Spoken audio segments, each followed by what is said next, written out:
নীলফামারী বন্যা পরিস্থিতি জানাতে আমাদের সাথে যুক্ত হচ্ছেন সহকর্মী বিজয় চক্রবর্তী কাজল। বিজয়, জানাবেন যে তিস্তা নদীর পানি এখন কোন পর্যায়ে আছে এবং বন্যা কবলিত এলাকাগুলোর কি খবর, সেখানে বন্যা কবলিতরা ত্রাণ পাচ্ছে কিনা প্রশাসনের পক্ষ থেকে, বিস্তারিত জানাবেন। কাজরি যেটি আমরা সকাল ৭টার সংবাদে যেটি জানাচ্ছিলাম যে আমাদের তিস্তা নদীর পানি মোটামুটি আপনার স্বাভাবিকতায় ফিরছে। যেহেতু গতকাল সারাটা দিন আপনার সকাল থেকে সন্ধ্যা ৬টা পর্যন্ত তিস্তা নদীর পানি বিপদসীমার একেবারে ১৫ সেন্টিমিটার পর্যন্ত আপনার উঠেছিল, যেটি একেবারে রুদ্রমূর্তি ধারণ করে তিস্তা, যার কারণে আপনার যে তিস্তার যে যে নিম্নাঞ্চলগুলো সেগুলো কিন্তু আপনার নীলফামারীর অংশে প্লাবিত হয়ে যায়, যার কারণে প্রায় ১০,০০০ মানুষ আপনার পানিবন্দী হয়ে পড়েছিল। তো আমরা যেটি এখন পর্যন্ত খোঁজ খবর নিয়েছি সেটি হচ্ছে যে তিস্তার পানি এই মুহূর্তে আপনার কমা শুরু করেছে, যেটি দ্রুত গতিতেই কমছে বলা চলে। কালকে যেহেতু আপনার খুব দ্রুত গতিতে আপনার যেমন পানি বৃদ্ধি পেয়েছিল, তেমনি কিন্তু দ্রুত গতিতে পানি আপনার নেমে যাচ্ছে। ইতিমধ্যে যে ডালিয়া পানি উন্নয়ন বোর্ডের পূর্বাভাস সতর্কীকরণ কেন্দ্রের পক্ষ থেকে বলা হচ্ছে যে এই মুহূর্তে নদীর পানি আর বৃদ্ধি পাওয়ার সম্ভাবনা নাই, যেহেতু ভারত অংশে তিস্তার যে উজান সিকিম রাজ্যে সেটি আপনার নদীর পানি এখন সেখানে স্বাভাবিক রয়েছে, এবং যে ভারী বৃষ্টিপাত বা উজান থেকে নামে যে ঢল সেটি আসা বন্ধ হয়েছে, যার কারণে কিন্তু আপনার নদীর পানি অনেকটাই কমে গেছে। এই মুহূর্তে ২০ সেন্টিমিটার নিচ দিয়ে আপনার নদীর পানি প্রবাহিত হচ্ছে।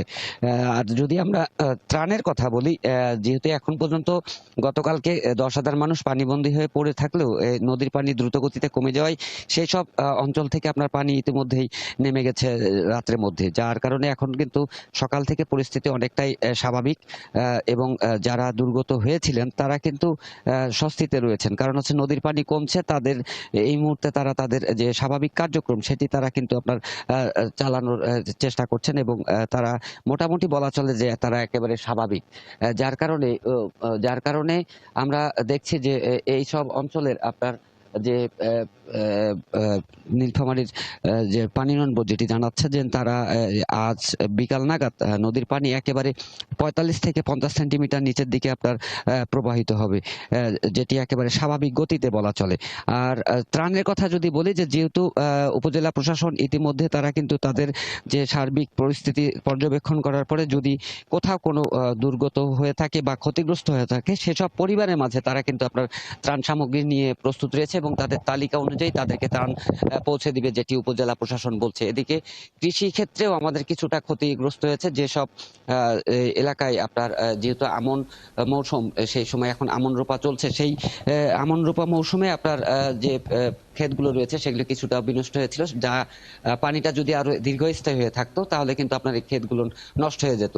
কৃষি বিভাগ বলছে যে তারা তাদের সার্বিক পর্যবেক্ষণ রাখছে, দ্রুত সময়ের মধ্যে পানি যেহেতু নেমে যাচ্ছে এবং স্বাভাবিক পরিস্থিতি ফিরলে তারা কিন্তু কৃষকরা আবার নতুন করে। বিজয়, আপনাকে অনেক ধন্যবাদ যুক্ত থাকার জন্য। দর্শক, নীলফামারী থেকে বন্যার খবর জানাচ্ছিলেন আমাদের সহকর্মী।